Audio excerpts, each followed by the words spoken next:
బులెటిన్లో breaking news చూస్తున్నాం. తెలంగాణకు తాగు సాగునీటిలో తీవ్ర నష్టం జరుగుతుందన్నారు హరీష్ రావు. రాష్ట్ర ప్రభుత్వం నిమ్మకు నీరెత్తినట్లు వ్యవహరిస్తుందని మండిపడ్డారు. దీనివల్ల లక్షలాది ఎకరాలు ఎండిపోతున్నాయని తెలిపారు హరీష్ రావు.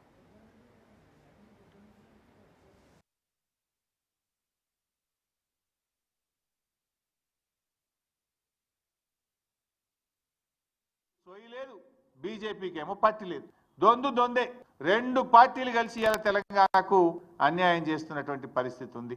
కేంద్రంలో ఇవాళ చంద్రబాబు నాయుడుకి పలుకుబడి ఉంది, బీజేపీతో భాగస్వామ్యంగా ఉన్నాడు. దాంతోనే ఇష్టారీతిగా ఇవాళ జలదోపిడీ జరుగుతూ ఉన్నది. కానీ తెలంగాణ ముఖ్యమంత్రి మాట్లాడాలి కదా, ఈ జలదోపిడీ ప్రశ్నించాల్సింది ఎవరు? తెలంగాణ ముఖ్యమంత్రి గారు ప్రశ్నించాలి. కానీ తెలంగాణ ముఖ్యమంత్రి గారు ప్రశ్నించకుండా పరోక్షంగా దీనికి సహకరిస్తున్నాడు. అందుకే ఈ పరిస్థితి. ఇలా రేవంత్ రెడ్డి గారి వైఖరి హాస్యాస్పదంగా బేలాగా ఉంది. అసలు ఇయాలటి వరకు 3 మెన్ కమిటీ సమావేశాన్ని డిమాండ్ చేయరా మీరు? కాంగ్రెస్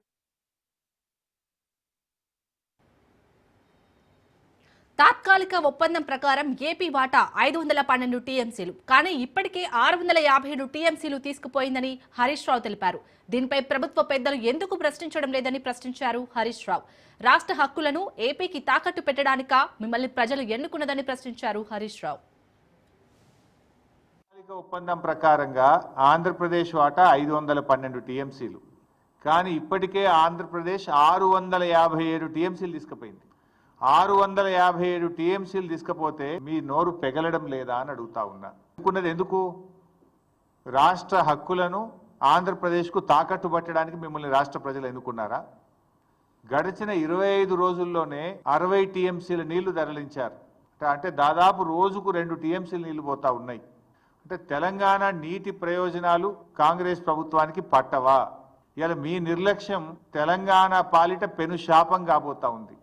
ఇవాళ నాగార్జున సాగర్ ను మనం ఆ రోజు అసెంబ్లీలో కూడా తీర్మానం చేసినాం. సిఆర్పిఎఫ్ బలగాలను వెంటనే ఉపసంహరించుకోవాలి, నాగార్జున సాగర్ ను తెలంగాణ రాష్ట్ర ప్రభుత్వ ఆధీనంలో తీసుకోవాలని మన శాసనసభలో కూడా తీర్మానం చేశాం. నవంబర్ 30, 2023 నాడు ఏ స్టేటస్ అయితే ఉందో తిరిగి ఆ స్టేటస్ లో తాత్కాలిక